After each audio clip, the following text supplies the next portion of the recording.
always fun to hang out with a bunch of Gen Zers before coming out to the podium. I'll just leave it there. How are you guys doing? Great. All right, good afternoon, everybody. So I'll be going to preview the president's schedule for next week. And so that I think some of you are following some of this stuff, but just put it all in one. On Monday, the president will host a reception to commemorate Jewish American Heritage Month. The president, the vice president, and the second gentleman will celebrate the immeasurable impact of Jewish values, contributions, and culture in our country, while also honoring their resilience in the face of a long and painful history of persecution. On Tuesday, the president will travel to New Hampshire after he will travel to Boston, Massachusetts. I don't have additional details to share of these trips at this time, but please stay tuned. On Thursday, the president and the first lady will host President William Ruto and the First Lady Rachel Ruto of the Republic of Kenya for a state visit. The Vice President and second gentleman will also obviously join as well. The visit will strengthen our shared commitment to advance peace, security, expand our economic ties, and deepen democratic institutions. The visit will affirm our strategic partnership with Kenya and further the vision set forth at the U.S.-Africa Leaders Summit that African leadership is essential to addressing global priorities. The Vice President will also host a state luncheon on Friday at the State Department. On Saturday, the President will deliver the commencement address at the United States Military Academy's graduation ceremony. He previously delivered the commencement address at West Point in 2012 and also 2016 as Vice President. This is a special honor, and the President looks forward to celebrating graduates and their families and thanking them for their selfless service and defense of our nation. Today, we are also praying for 4 people who tragically lost their lives in Houston following the deadly storms that ripped through Texas yesterday. We are also thinking of those who were injured and the communities that were affected by this extreme weather. We are grateful for the first responders and rescue teams who have been working around the clock to protect people and save lives. The White House is in touch with Governor's office and the Houston mayor, and FEMA is in touch with their state and local counterparts.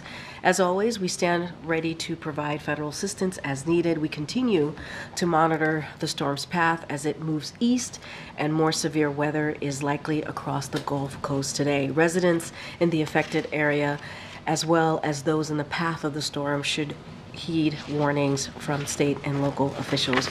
And with that, we have the Admiral here today to talk about updates in the Middle East. Good afternoon, everybody. So earlier today, I think you all know, the first shipments of humanitarian assistance arrived on the shores of Gaza through the multinational humanitarian maritime corridor that the President announced during his State of the Union address. As we speak, additional aid from the United States and other countries is arriving in Cyprus, where it will be screened by Israeli authorities and loaded onto ships for delivery via the maritime corridor, the temporary pier that we've been talking about. And here you can see trucks just today. The first truck includes pallets from the UAE, as a matter of fact, heading across that causeway, that temporary causeway, onto the beach.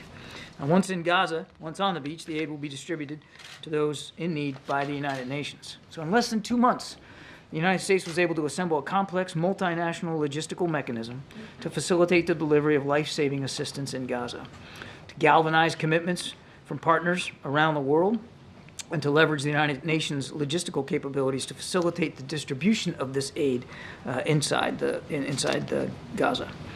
So this is a humanitarian effort, and contrary to what we've been seeing out there in the information space, particularly in the region, it is designed only for the delivery of humanitarian assistance. There's no other purpose for this than humanitarian assistance. And we're obviously grateful for all the U.S. service members and our teams at USAID and the State Department for their tireless work over the past few weeks to get this going.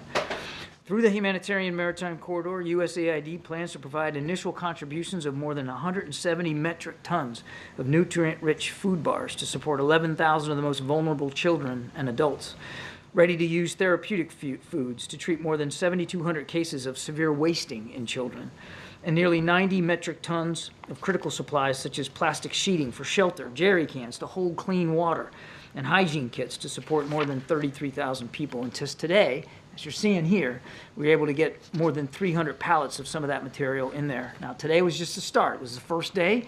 There's still work that has to be done to reach what we call initial operating capability, but we hope to be able to increase the number of pallets that get in over the coming days and keep that sustainable. And we'll keep you updated, of course. All of this assistance is in addition to the thousands of tons of food and other non-food items that are being provided by a number of international partners, including, as I said, the UAE, the United Kingdom, EU, to name a few, as well as resources to support the overall mission, including critical equipment to move that assistance.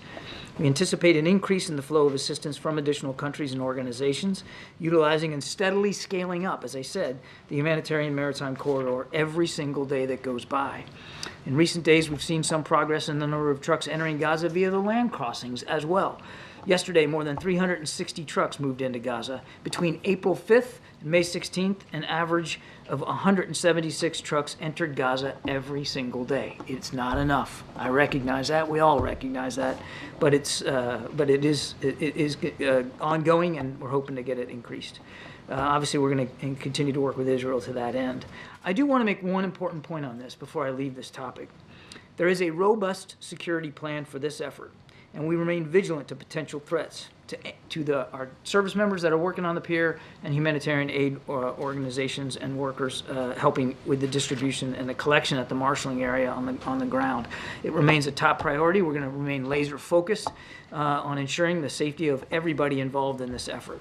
Now, if I could just quickly shift to Ukraine, we're closely monitoring Russia's offensive in northeastern Ukraine and are working around the clock to get weapons and equipment into the hands of Ukrainian soldiers to help them repel these attacks. Soon after the president signed the National Security Supplemental last month, he authorized 2 military aid packages under the Presidential Drawdown Authority, and late last month, the Department of Defense announced a $6 billion package through the Ukraine Security Assistance Initiative, which will be used to procure new equipment to strengthen Ukraine's defenses over the medium and long term. And then, of course, you saw Secretary Blinken in Kyiv this past week announced that the United States will provide an additional $2 billion aid package for Ukraine's defense under the Foreign Military Financing Program. All of this, that aid for FMF will be used in 4 ways. First, to help Ukraine procure weapons and equipment to repel Russia's invasion. Second, to invest in Ukraine's defense industrial base. Third, to help Ukraine purchase military equipment from other countries in addition to the United States. And finally, these funds may help other countries transition off Russian systems and incentivize donations to Ukraine. Now, just one last program announcement, and I promise I'll shut up. I can announce today that our National Security Advisor, Jake Sullivan, will travel to Saudi Arabia starting tomorrow. He'll be there to meet with Prime Minister and Crown Prince Mohammed bin Salman to discuss bilateral and regional matters, including the war in Gaza, of course, and ongoing efforts to achieve a lasting peace and security in the region. On Sunday, the next day, Mr. Sullivan will travel to Israel to meet with senior Israeli officials, including Prime Minister Netanyahu, to discuss, of course, the war in Gaza, including ongoing negotiations to secure the release of all the hostages, address the humanitarian crisis, and our shared objective for the enduring defeat of Hamas through both military pressure and a political plan. Thanks, Karine. Thanks, Admiral. I wanted to ask you about the 3 hostages whose bodies were recovered in Gaza. Was the U.S. given any details, particularly about where they were recovered and how they were recovered? It's just horrible news, and our hearts go out to the families who are having to deal with this terrible news. I don't have any information that we knew ahead of time or that we had any more. We have had, since the bodies have been recovered, any additional information or context from the Israelis on this. Okay. The 5 American hostages who are still unaccounted for, Correct. Is there any new intelligence about their whereabouts or their potential well-being? Sadly, no. We don't have any information that that leads us to a conclusion that they're no longer alive, but we just don't have any additional context whatsoever. Just on a separate topic, very quickly, what was your reaction to seeing Russian President Putin and Chinese President Xi exchanging hugs? Exchanging hugs? Well, that's nice for them. Look, you have 2 countries here, leaders of 2 countries that clearly are acting in various ways around the world, inimical to our national security interests, to the interests of many of our allies and partners. No surprise that these two leaders continue to try to develop this burgeoning relationship. But they're also two leaders that don't have a long history of working together, and officials in both governments that aren't necessarily all that trustful of the other.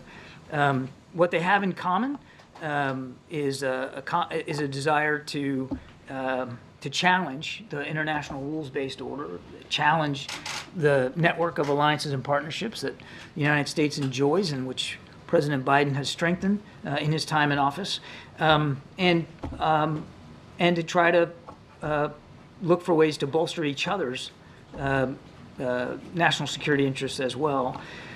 So we didn't see anything coming out of this meeting that we were necessarily surprised by. I wouldn't go so far as to say we weren't concerned about this relationship and where it's going. Of course we are, and we're watching it closely. But I'd leave it at that. Did you think that was a purposeful show of public display to send any kind of message to the U.S. or otherwise? Oh man, I'm not good at talking about personal human bodily affection one way or the other. So I think I'll leave it to these two gents to talk about why they thought it was good to hug one another. I'll just tell you that we take seriously the challenges that both countries represent, and we take seriously this burgeoning relationship between the two of them. That said, in Ukraine specifically, we haven't seen President Xi rush to the effort to assist the Russian armed forces and provide lethal capabilities. We are deeply concerned and have said so. I think Karine mentioned it yesterday about some of these Chinese companies that are providing microelectronics and components for Russia's defensive weapon systems. That's a problem, and we've raised that with the Chinese as well. Okay, darling. Thank you. So what is the status of the aid on that first truck that went in? Is it being distributed, or is it still waiting? I was to be told right distributed? before coming out here that the UN has now taken possession of these first pallets and are getting them ready for distribution inside Gaza. So, look, I mean, hopefully by the time we're done here, I mean, some of that stuff will actually be in the mouths of some hungry people, but we'll see. And then one other question on Russia and Ukraine. Russia is pounding the Kharkiv region. Is it time for the U.S. to revisit the prohibition on Ukraine against using American weapons in an offensive manner? We do not encourage, nor do we enable attacks using U.S. supplied weapon systems inside Russian territory. That's the policy. That has not changed. Thank you, Karine, and thank you, Admiral.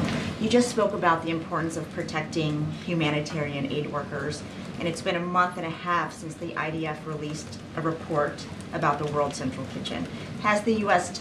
finished reviewing that report, and what did it conclude? I'm not aware that we have some sort of final conclusion on that, but I'll tell you, I'll take the question, we'll go back and I'll check with my State Department colleagues, but I'm not aware that we've come to some different or final conclusion about When it. we asked you several times in the past, you said we're still reviewing the report. It takes a long time to go through all the facts and figures, so. I just don't have an update for you. Okay, last night, Israel's defense minister said that the IDF would send more troops into Rafah. Do you have a response to that? I think we've addressed this one already. As always, I'll let the Israelis talk about their military operations and where they put their troops. Point one. Point two, they have a right and a responsibility to go after Hamas, including in Rafah. And as I just mentioned, Jake's going to raise this issue when he goes to Israel on Sunday. They have a right and responsibility to do that. How they do that matters. And that's part of the conversations that we also want to have, and Jake will have, about going after that terrorist capability in Rafah in a way that's targeted, precise, and quite frankly effective. We still don't believe, that the way to do it is to smash into Rafah with a large body of armed forces on the ground in an indiscriminate and reckless manner. So I'm not dodging the question. I don't know the context with which Minister Gallant said that. I can just tell you that nothing's changed about our view that we don't support a major ground operation or a large operation in Rafah that would put now it's about 1 million people at greater risk. Thank you. Yeah. Thank you. As you know, President has focused a lot on democracy, promoting democracy globally in his 3.5 years. What is President's thoughts on the elections that are happening in India right now? Around 900 million voters going out to 1 million polling booths. to elect 545 members of parliaments from thousands of candidates from 2,660 registered political parties. Not too many more vibrant democracies in the world than India, and we applaud the Indian people for exercising, their ability to vote and to have a voice in their future government. And we wish them well throughout the process, of course. And secondly, Prime Minister Modi is going for his third term, seeking his third term from the people of India. How do you see India-US relationship in the 10 years of his government? How do I see? I'm sorry. How do you see India-US relationship in the 10 years of his administration? How do I see it over the last 10 years? Oh, I'll speak to the last 3 if that's okay, because that's kind of where I'm allowed to go. But you 3 years are also vice president as well. Yeah, I'm going to stick to the last 3 years, if you don't mind. Look, our relationship with India is extremely close and getting closer. You saw it in a state visit. I mean, we've launched all kinds of new initiatives, working on critical emerging technologies together, and bolstering and expanding the relevance of the Indo-Pacific Quad, of course, which India is a part of. And then just the people-to-people exchanges and the military cooperation that we share with India. So, I mean, it's a very vibrant, very active partnership, and we're grateful for Prime Minister Modi's leadership. One final one. You spoke about Quad. Does the president really believes that the 2 of his Quad partners, India and Japan, are xenophobic? Oh, I mean, look, I think Karine already dealt with this one. I mean, the president was making a broader point here about the vibrancy of our own democracy here in the United States and how inclusive and participatory it is. Thank you. That was not easy to say. Thanks, Admiral. You mentioned that the aid coming through the pier was going to be screened by Israeli authorities. How confident are you that that's not going to cause sort of delays in terms of the aid being held up? And also, if I may, how confident are you that there's not going to be delays at the other end, at the pier end as well? Well, look, I mean, it's day one.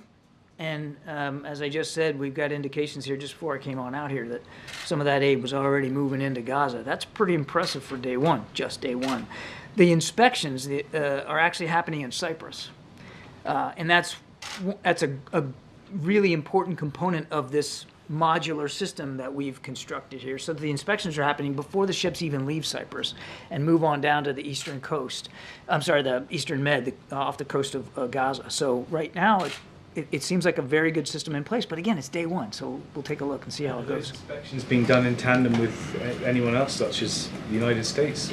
IDF is responsible for the inspection regime in Cyprus, and as I said, on this first day, it worked well. On Jake Sullivan's travel this weekend, did the U.S. government receive any assurances from Israel that it wouldn't expand its Rafah operation while he's there? I'll just say, without getting into our diplomatic conversations, we've said this before, that we're going to continue to talk to the Israelis about alternatives to major ground operations in Rafah. That is not what they're conducting right now. And they have assured us that they are willing to continue to have those discussions with us before they make any major decisions. And I'll leave it at that. Can you share an update on the American doctors in Gaza who are trying to get out of there, and what your understanding is, what the U.S. government assessment is of the holdup? There's no holdup. They're out. There was 20 American doctors. 17 are out now. Came out today, and all 17 are they wanted to leave. I won't speak for the other 3, but I can assure you that any of them that wanted to leave are out now. And then just finally, you referenced the security plan for the port and the pier. Secretary Austin, a couple of weeks ago, before it was operational, said his understanding was that if U.S. troops were fired upon, that they may fire back. Is that still your understanding of what would happen here? 100%. Thank you, Karine. Thank you, Admiral. When it comes to those bodies that were recovered, the 3 hostages, what impact does that have on the current ceasefire negotiations? Does it set those talks back?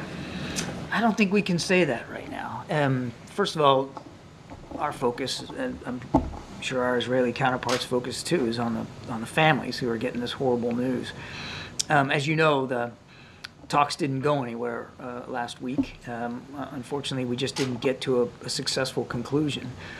One of the things that Jake wants to cover when he goes over back to the region is to see what we can do to keep those talks going and get some kind of resolution here. But I don't think it's difficult to see how this grim news today is going to have a major effect on the hostage deal negotiations. We really want to get this done so that we can get 6 weeks of a ceasefire that can maybe lead to something more enduring. And part of that ceasefire deal is the release of hostages. I know you said you don't know how many Americans are still alive, but is there a broad assessment of how many hostages overall are still alive? I would refer you to the Israelis for an exact number. I know it's north of 100. I've seen estimates of maybe 130 total. Not all of them. We don't believe all of them are alive. We don't know exactly what the breakdown is. And of course, Rafah is going to be a big point of discussion when Sullivan is in the region. Can you just talk about the impact that the president's withholding of those 2,000-pound bombs have had on the relationship and Israeli decision-making when it comes to what we're seeing in Rafah right now? It's not a withholding. Just there was a pause put in place on a shipment of 2,000-pound bombs, and that pause is still in place. I would remind you that other aid, other weapons and capabilities from the United States continues to flow to Israel. They are not left defenseless. And they also have, without getting into specifics, they have inventories of existing like similar capabilities that they already had available to them. I won't speak to their operations, but I think you can just discern from news coverage alone that they continue to conduct operations in Rafah and elsewhere in Gaza. So you're saying they already have inventories of the 2,000? I'm just saying they have existing inventories of capabilities, and more capabilities continue to go. I won't get into the details of that for their own operational security. But I guess I didn't really answer your question, though, on decision-making. I think, well, I don't think, we know that they know what our concerns are with respect to Rafah. And how they go into Rafah and what that looks like. And again, Jake's going to go over this weekend and he'll reiterate those same points. John, you had the assassination attempt on the Slovakian leader this week. What is the level of concern that this could be an indicator of instability in Europe? You have European Union elections coming up in June. There have been some attacks on German politicians that we've seen. How much is this a worry for the administration across the world? It's too soon to know whether you're seeing some kind of a trend here, a wave of violent activity or intent with respect to political stability in Europe. But obviously we're watching this real closely. Certainly we're glad to hear that the Prime Minister survived the attack and is on the mend. We wish him a speedy recovery. Thanks, Karine. Admiral, back to Ukraine. Does the President hope to attend the Ukraine Peace Conference next month? I don't have anything on his schedule to speak to in that regard. I just wanted to ask about the Strategic Consultative Group status, when they will be meeting. Well, you got Is it National will be next Security week? Advisor going over this weekend. That's a pretty good level of meetings here. I don't have another one inside the SCG context to speak to today. We've had a couple live ones. We've had some virtual ones. I think that they'll continue. But the next consultation, if you will, is Jake's trip this weekend. John, just to follow up what you told me this morning, were there any conditions that Israelis imposed on certain items in this aid that will get into Gaza? Because in the past, they won't allow scissors, for example, wheelchairs, other items, or they just purely food? This is really focused, certainly today, and I think in the coming days, it's really going to be focused on food, nutrition. That's really the focus, and there's been no restrictions placed by the Israelis on that. Okay, And I want to add one more point. You reminded me that the Israelis, and the IDF in particular, have been enormously helpful and supportive of this effort, this temporary pier, and their role on the beach and on the ground in supporting it. They've been very, very helpful, extremely cooperative. And the distribution, you just said that UN agencies going to be in charge. Does this include UNRWA? And second, will be any supervision by the IDF or in the steps of distribution, not just offloading of the pier? I want to be careful here because I don't want to violate operational security issues. As I said in my opening statement, the food will be distributed by the UN and other aid organizations. I'll let the UN speak to that, how they're going to do that. When you get the material ashore, it goes into what we would call a marshalling area. So it's a part of the beach where it can be placed safely until it can be then head out on trucks into Gaza.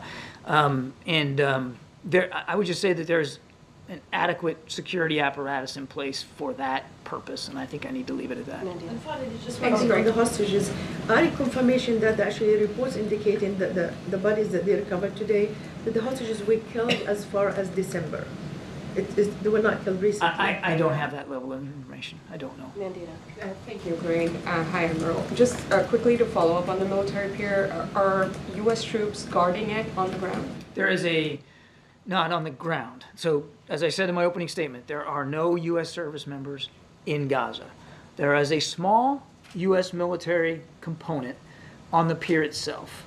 And they're there really to do sort of two things. One is to provide a modicum of security for it, but also to assist with the logistics. I mean, you're going to have ships pulling up to this pier, not the big cargo ships. They'll transport it to smaller ships off the coast of Gaza. Those smaller ships will bring the goods onto the pier, and you're going to need some logistical support to get it from the ships onto the trucks.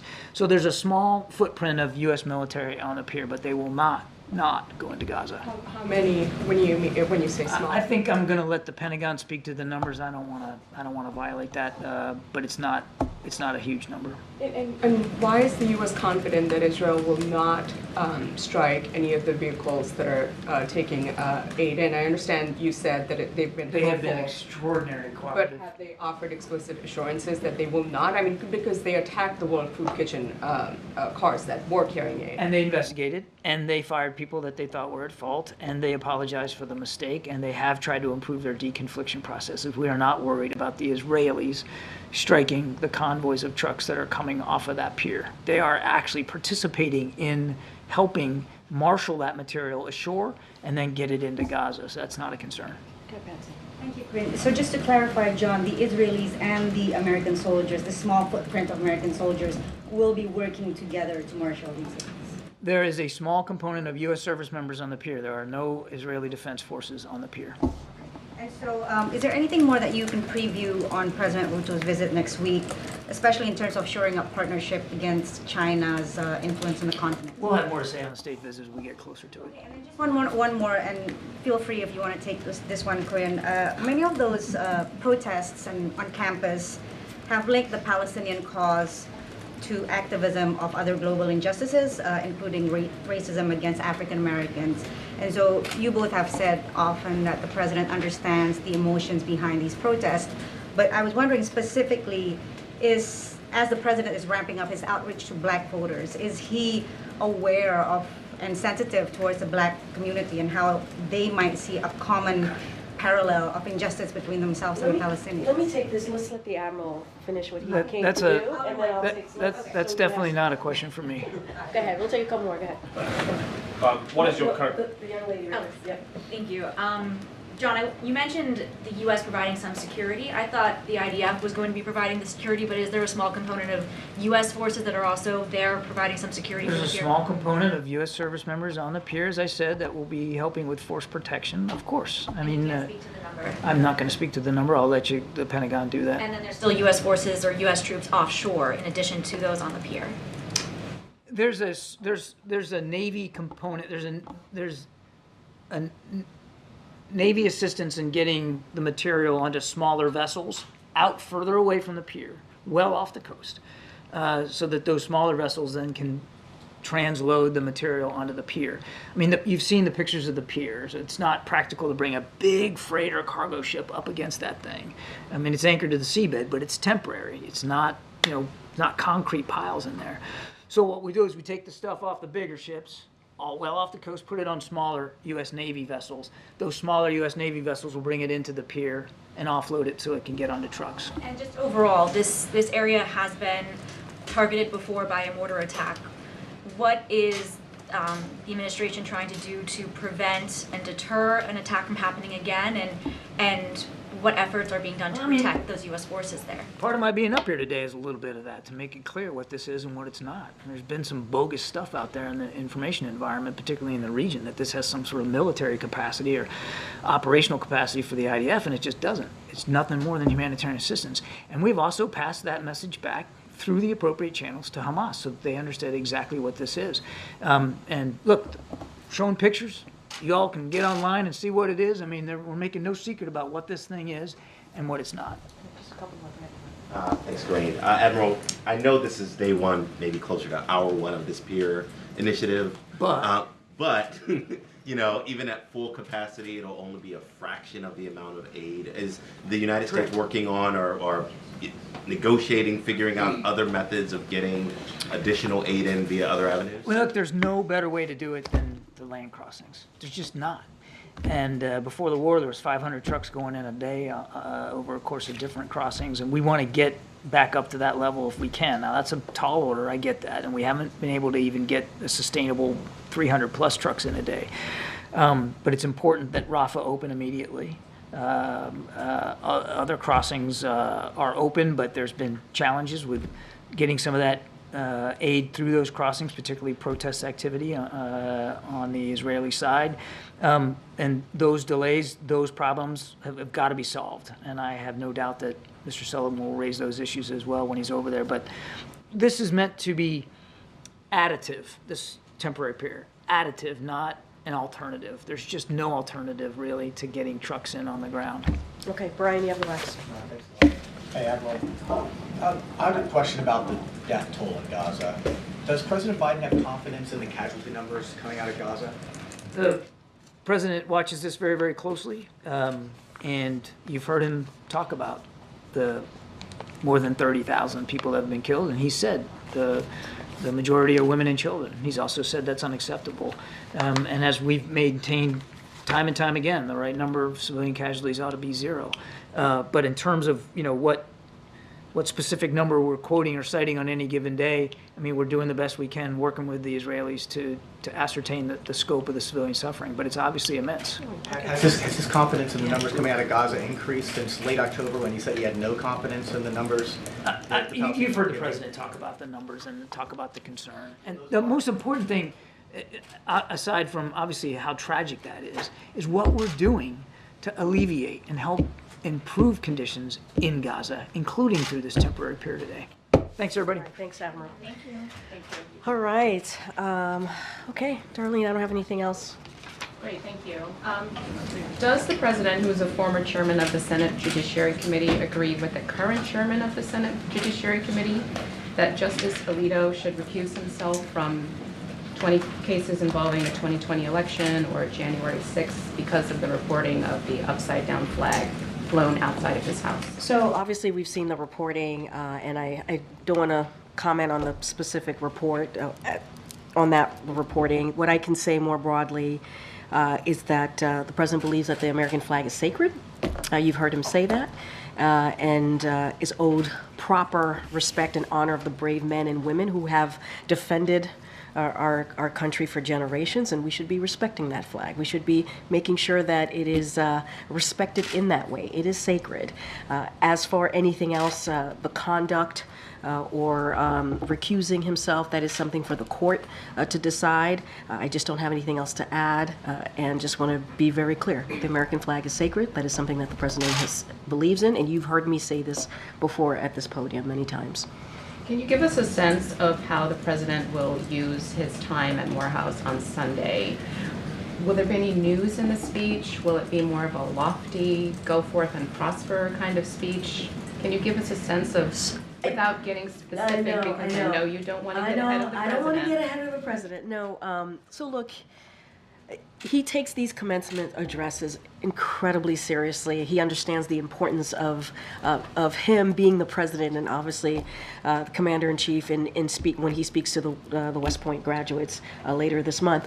But he sees this as an opportunity to lift up and to give important message to our future leaders. I mean, these Morehouse men who are graduating will be our future leaders, as you heard from Mayor Benjamin when he was standing here behind this lectern. He talked about what it's like to be part of that HBCU, if you can imagine, collective, and how important it is and how respected that is.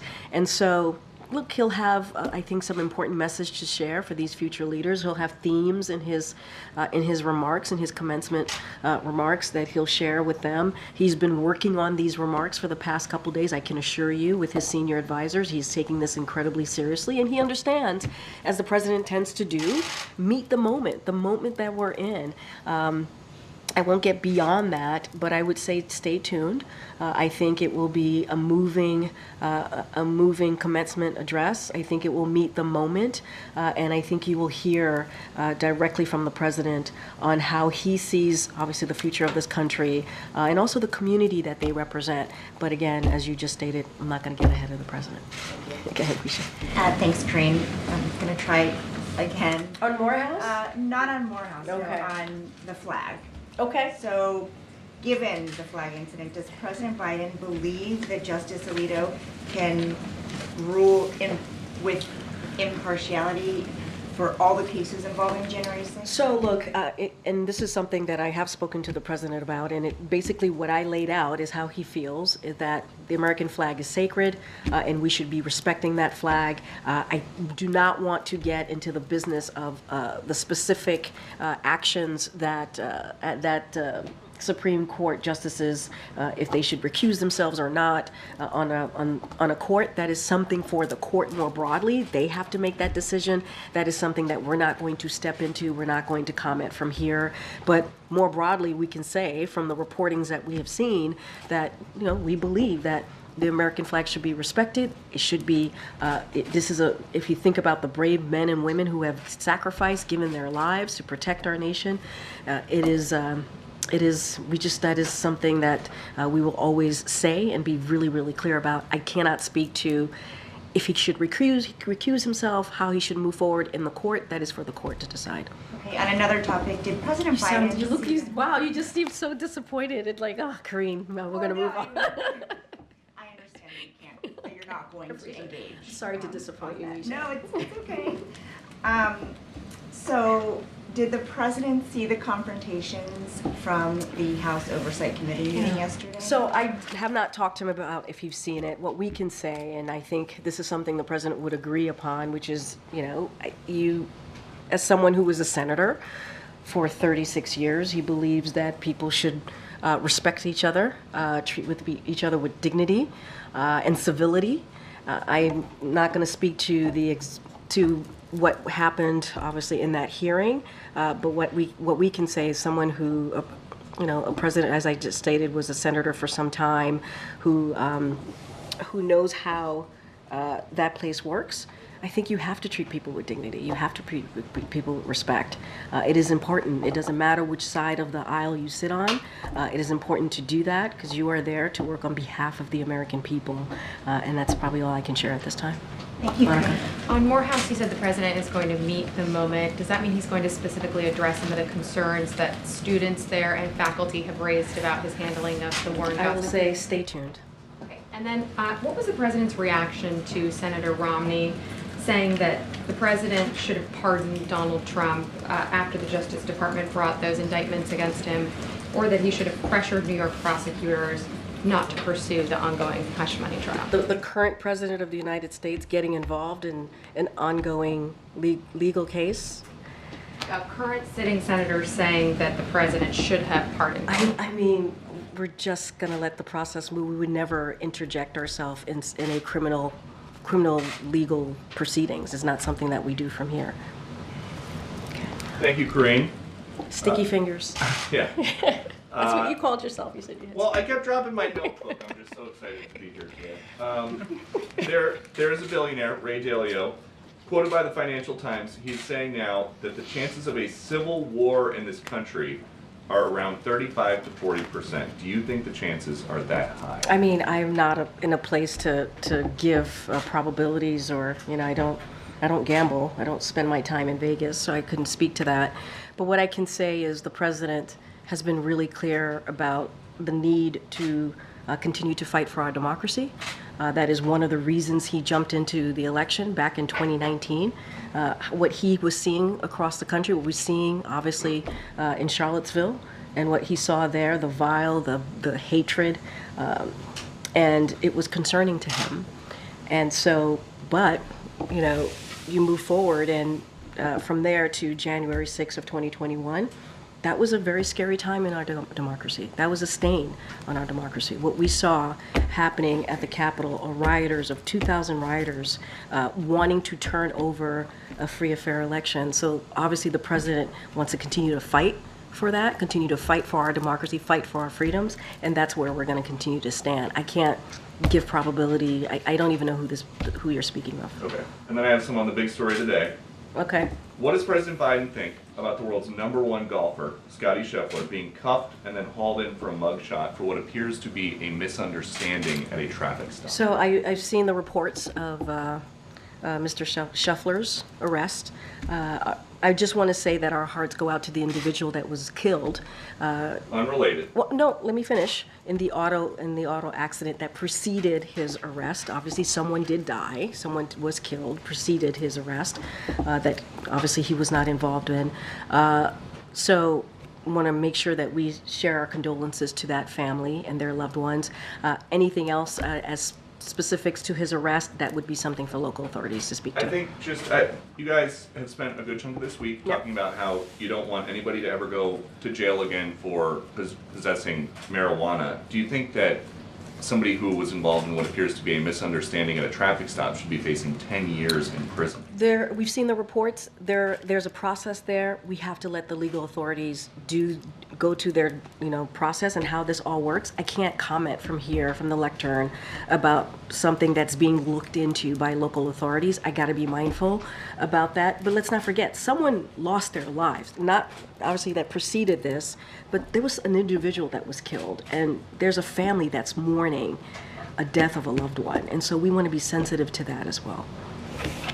Thanks, Karine. Can we still assume that the Kansas City Chiefs will be visiting the White House this year in celebration of their Super Bowl victory? So what I can say is all the team, per usual, when there is a championship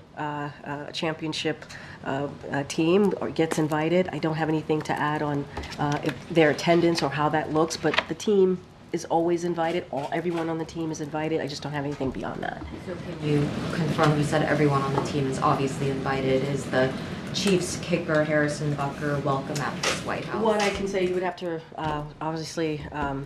What I can say is we invite the entire team, and we do that always. I don't have anything beyond that. Given his recent comments, is he specifically welcome at this? We invite the team. We invite the team. It's an invitation that goes to the team, and so it's up to the team who comes and who doesn't come.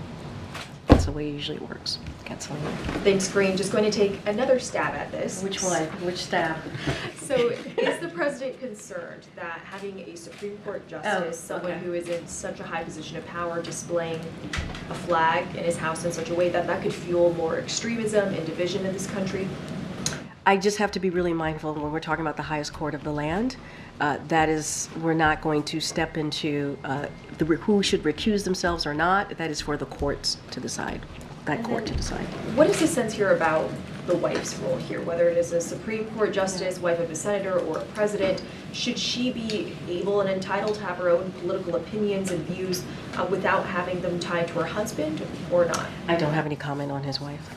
And then just lastly, the Morale president said that he is prepared to stop the commencement on the spot if there are disruptive demonstrations. So is the president prepared that that could potentially happen in the middle of his speech?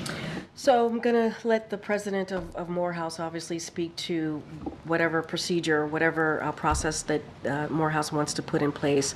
Look, I mean, just to step back for a second, the president's very much looking forward to Sunday. It is going to be an important moment for, obviously, the students who are graduating, the young men who are graduating, but also their families. When the president does commencement address, he's done it many times. I've said this as senator, vice president.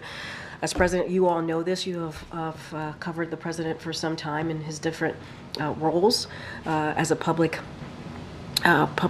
person and public servant, to be more exact. And and when it comes to this difficult moment in time that we're in, as we speak about the protest, he understands that there's a lot of pain. He understands that people have a lot of opinions, and he respects that folks have opinions.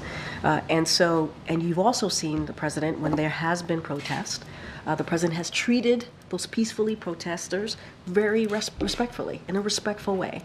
And that's how he's going to move with any event that he goes forward to do, including on Sunday. He will respect the peaceful protesters.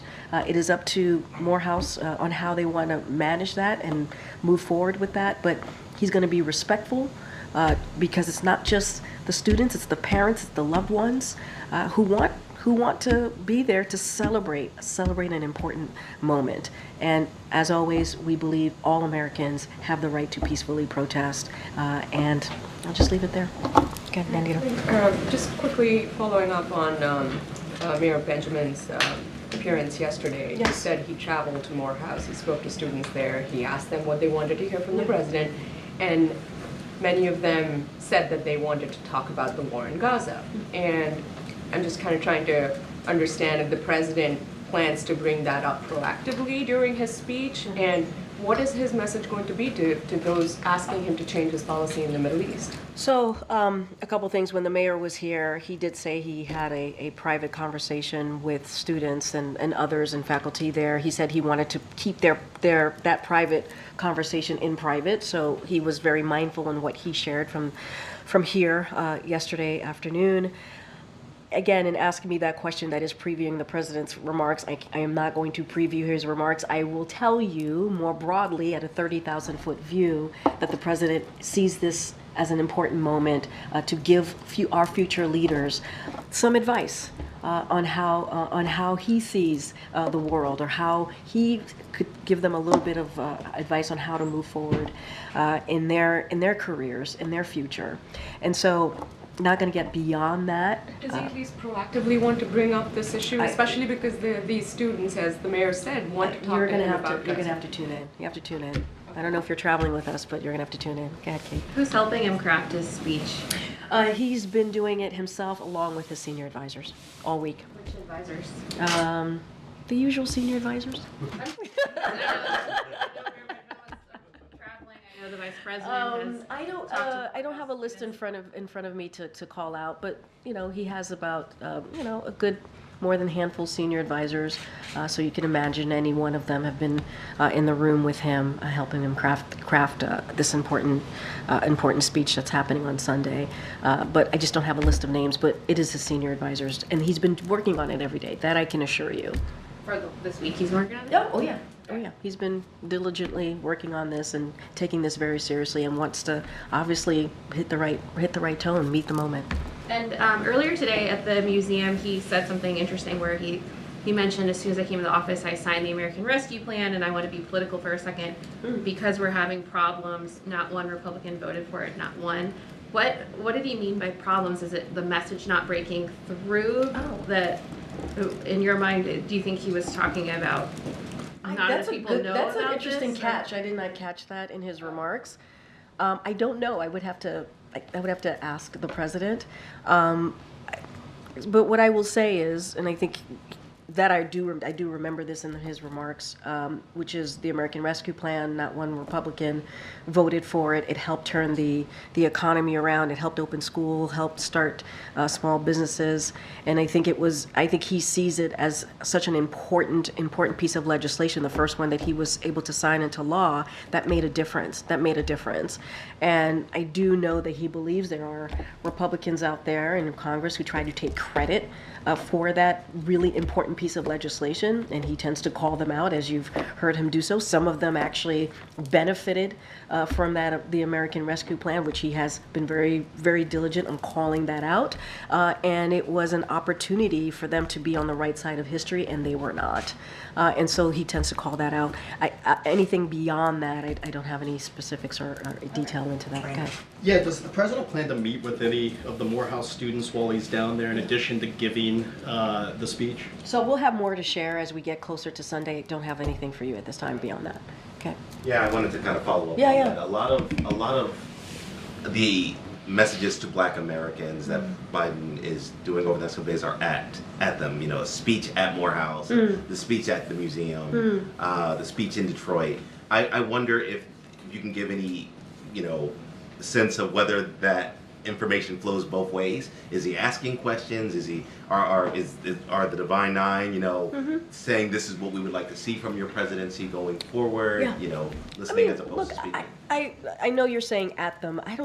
We don't see it at them. I think the president shows up in front of crowd in front of a community and talks about how he's been working on their behalf, working to deliver for that community or for all Americans. I think that's important. I think people want to hear from the president. They want to hear what is it that he has to say, whether it's about the economy, healthcare, whatever issues that's important to them.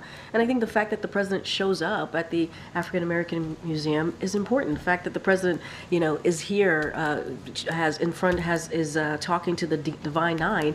I think it's also very important. Going to Morehouse, we're talking about young men who are going to their careers, and they get to hear from the President of the United States. That's actually important, I think, for them to hear from the President. So the at them, I think, is kind of a little harsh there. I think it's the President showing up and sharing and being very clear about what he has done as their President to deliver. And I think to the heart of your question, the President also loves to hear from people. He does. He loves to hear from what they have to say, what they have to offer. He's going to do that with the Divine Nine. He did that yesterday with the different plaintiffs of Brown v. Board. He does that very often, continuously. And I think it is important for him. The best advice, the best, best feedback that he gets is from everyday people. Americans who are out there who are living the life, are living the lives that he's trying to improve. So he's very much open to that. Okay, Franco. I wanted to ask about the background checks that are going to go into effect next week, gun background checks. There's a number of lawsuits from state attorney generals against them, Second Amendment. Which background checks are you? The gun background checks, they were announced earlier this spring, licenses of private gun sales. So, okay, I think that's more for the Department of Justice. I don't have anything specifics on how that's going to work or the process of that. I would have to refer you to Department of Justice. Don't have anything in detail for you at this time. Okay. Since the announcement of the U.S. tariffs on China earlier this week, we've heard from the international community, including IMF and WTO and others, that are expressing concerns about the impact of these tariffs on the global economy. And I understand we heard from NSC Director Brainerd yesterday about the case she's making for how underpriced exports have hurt the U.S. economy specifically. But does the administration have any case to be made for how this is going to help the global economy in addition to the U.S. economy? So just a couple of things. Look, he took this action, the president did, obviously earlier this week when we made the announcement on Tuesday, to make sure there was a level playing field, because he knows that Americans can outcompete anyone just as long as that competition is fair, right? And that you heard us say that over and over again. You heard that from the Ambassador Tai. But China hasn't been playing by the rules. It's just a fact. Their unfair policies undermine the global trade, not just us, Americans, American businesses and companies, but global trade more broadly. And so certainly we're not alone in voicing those concerns about China's unfair trade policies and taking action to address them. We're not the only ones who have said anything about that, spoken about it, or taken actions. A number of advanced and emerging economies have also expressed concerns. Their industries also face damage from China's overcapacity. And so the president is going to continue, as he does always, to work with our allies to join forces to outcompete China, and rather than undermining our alliances, threatening jobs and increasing costs for families by $1,500 with universal 10% tariffs. And so we are going to remain an open economy, the United States, and so and we're going to do that with foreign investment in American manufacturing, almost double its average before the pandemic. Our actions, are focused on strategic sectors and not only on China. So we're going to continue to work with our allies. And so we're trying to make sure that competition is fair, and the policies that China had were unfair and undermined global trade, and so we're addressing that. We're going to continue to do that. Okay. Any response from the White House regarding the sentencing of Mr. DePape and the attack on Paul Pelosi? Yeah, I know that I saw that when I was coming out. I want to be really careful on that too, on judicial. It's a judicial process, but as you heard from the president immediately after we received the tragic news of the heartbreaking attack on Paul Pelosi, there's absolutely no place for political violence in America, not at all. As leaders, we owe it to everyone not to repeat dangerous conspiracy theories and speak out against violence and violent rhetoric. We're so grateful, and we have obviously the opportunity to see Paul Pelosi a few times, most recently at the Medal of Freedom, and you all saw him as well, and obviously he is recovered, and so the president is grateful for his friendship. He's grateful for the friendship of Speaker Pelosi's, and we're happy that he's doing well, but I'm not going to speak to a judicial process. I'm being pulled, guys. I will see you. Oh my gosh. You're right. I owe you an answer. What was the question? It's basically to follow up what my colleagues have asked about Morehouse. I know you can't preview the content of the speech, but is the president mindful of how black students who are protesting in campus might see a parallel of their experience of injustice between themselves and the Palestinians? Has he input about this? Is he sympathetic to that? Look, the president is sympathetic to the fact that many communities are in pain. He has said that. He is very sympathetic to what people are feeling right now. He knows that it is a difficult time, and he respects that. He truly does. And you know, that is also why he also respects the fact that people have the right to peacefully protest. And it is a difficult time, and we get that. He gets that. And, you know, as president, he makes incredibly difficult decisions. But he also understands, as president, there are people who are going to feel pain in a different way or see actions that he's taken differently and different views. But this is what our democracy is all about, having different opinions, having different views, and being able to express your voice and be able to be very clear about that. And so that's why we've been saying, when you all have been asking about protest and what the president's going to do, he's going to do what he's been doing for the past several months when there have been protests. Respect the protesters who are doing it peacefully, understanding that all Americans have the right to speak their voice. That is part of our democracy. That is part of who we are. All right, thanks everybody.